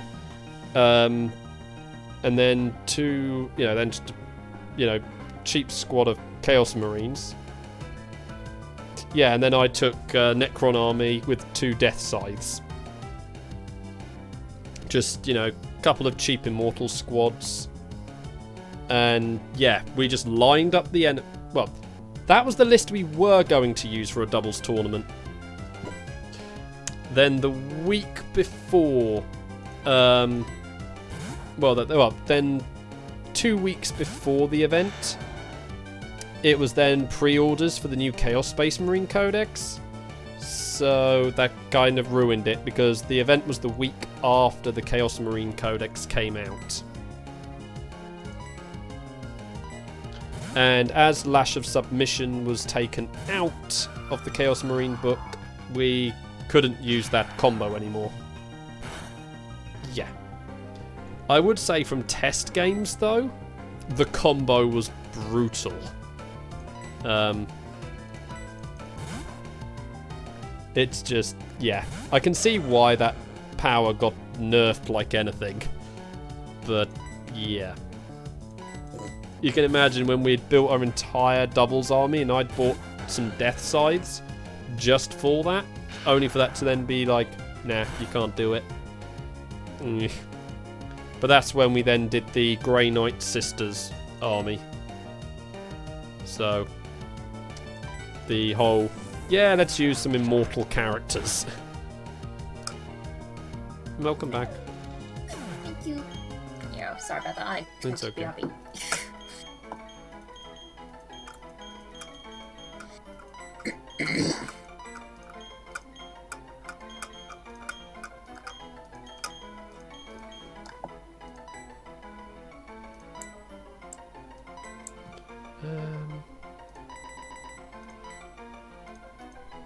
That's cool.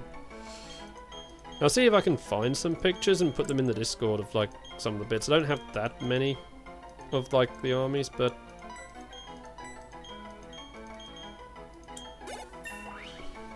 it was like I said, we've had some fun stuff go on.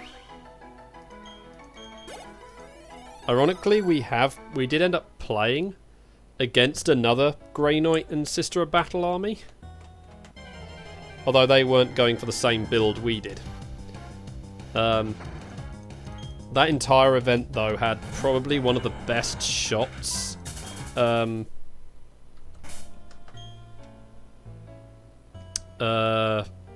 of my mate's Exorcist that it had ever done. Because we were up against at one point a Blood Angel and... oh no, it was up against a Grey Knight Black Templar army combo, and his Exorcist rolled a 1 for the number of shots it was making. It hit. Because bear in mind, now flyers were a thing, so it was only 6s to hit, but it hit. It then penetrated. The thing failed its Jinx save. And on the damage table, because of, modifications for when a thing is flying, it then crashed and burnt. Because of immobilized result. So it was then crash into the ground and die. Yeah. And it took out all but one of the Grey Knight Terminators that were on board. Oh, great. That didn't work. Bear in mind, this is not the first time we've had an awesome Storm Raven kill. We had another similar one against, well, when we were using the Tau and Chaos combo.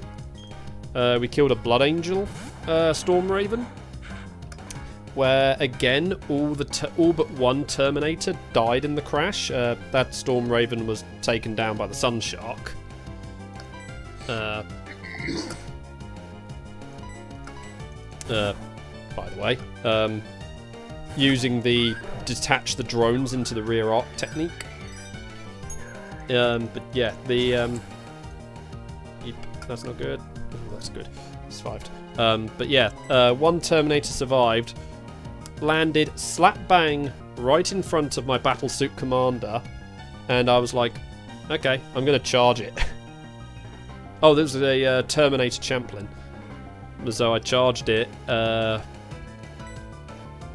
with the On-Guard Gauntlet equipped, and it was just like dead.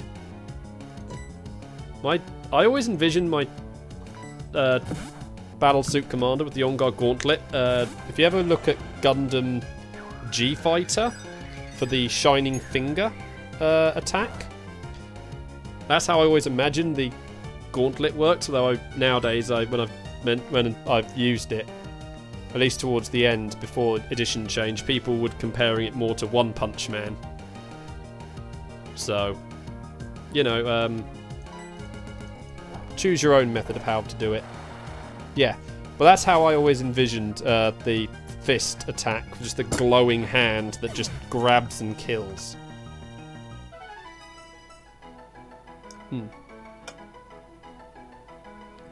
Worse. Oh, don't worry. Oops, I forgot to do it again. Yeah, that's... I've been on the receiving end of that as well, don't worry. Teleported in some Grey Knight Terminators and Lasguns just slayed them. Oh no, even Lasguns. I did it in front of some Chaos Cult when I was playing, one of the times I was playing my buddy. Grey Knight Terminators teleported in right in front of his cultists, and their auto pistols just wiped them.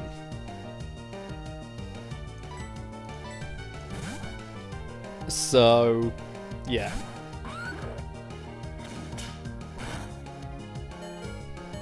Yeah.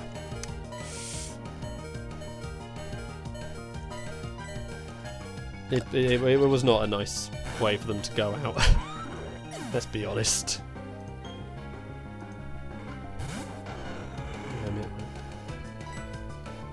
But yeah, the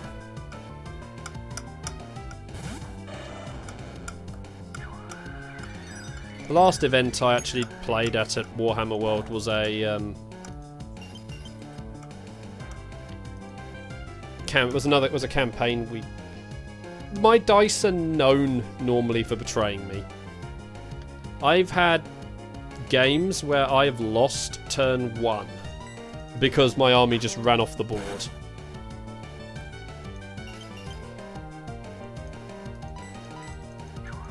So, and I never even got a turn 1, put it that way. That's how bad it went. So yeah. There we go.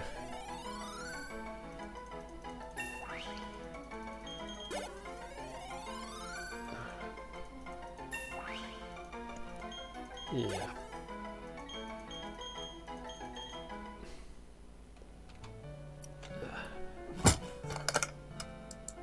Okay. Although I did have one fun game at one point where I had a Grey Knight Librarian holding a Baden in combat. Because I had my Grey Knight Librarian with the warding stave. So I had the 2-up invuln, and I... Oh no, it wasn't the warding stave, it was the sword, which boosted my invulns by 1. So I had a 4-up invuln on my Librarian, and I was just constantly using the psychic powers to let me re-roll. And that was the one time I was rolling decent without having it be stupid. So I was having 4 up rerolls, and my librarian was just standing there taking all of Abaddon's attacks and just being like, nope. In fairness, my librarian wasn't doing anything back to him. It was just... we just had... whole thing was just keep Abaddon locked in combat as long as possible while my guys would basically at least trying to take out the rest of their army. But anyway, oh yeah, so I'll try and remember to... no, I don't want that. So you're talking about Baden, and I'm just literally reading a part about him. Yeah. Well, obviously this is an older version of him that, you know, is referring to, so... but, yeah.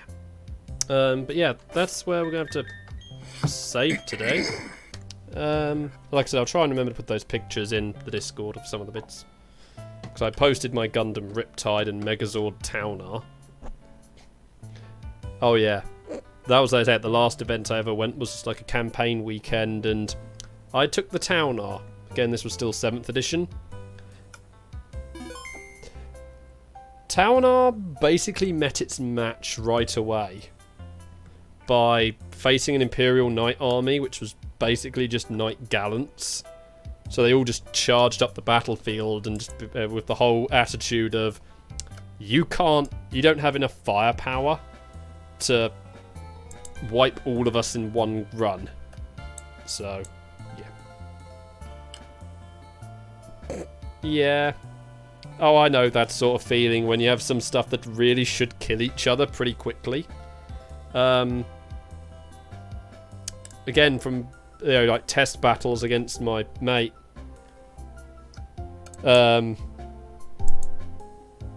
Grey Knight with Thunderhammer versus Chaos Marine with Power Fist. We just stood there. Just... the two of them just couldn't hit each other. And even if we did roll a hit, we just would fail to wound. So, yeah. And what's worse, that Grey Knight with Thunderhammer was a Grandmaster, so... yeah.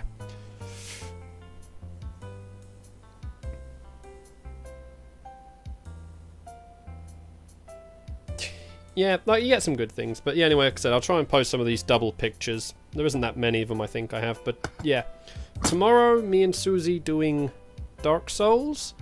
Do we hear anything back from Nab? No, I haven't heard anything back from Nab, even though he's playing Minecraft. Right, because Damn it now.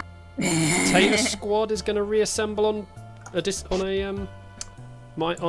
Dark Souls run again soon. So... could be tonight, could be tomorrow, could be any other keep night. an eye on Nab's channel for anything. I know I've still got it listed up. We were doing Old Republic, which Minecraft kind of got in the way of. Whoops. Yeah, we got way too excited about Minecraft and then started playing a lot of Minecraft. We're still playing a lot of Minecraft because we're having way too much fun with Minecraft. But yeah, you know, follow on Twitch, subscribe on YouTube. And yeah. We're crazy and, you know, we enjoy just hanging out and chatting when we can, so... depending if Alex is around tomorrow, we're either going to take on Calamite again, or... well, he did say to me about Calamite when he joined the call, I believe it was yesterday, so I think it is going to happen. Yeah, well, like I said, that's going to affect what we do. So either we continue trying to get Calamite for Alex, or... we're going to go see a loyal wolf for some sad memories. Hang on a minute, I'm just going to get something before you end the stream. Okay. Is it important? Oh, Nab's link. I was about to say, there is a link to Nab written down below. I know. But yeah, keep an eye on that. Anyway. Pop, can you ring your bell? Good night. Oh my gosh, she's completely coded into herself. Hello, sweet. Oh.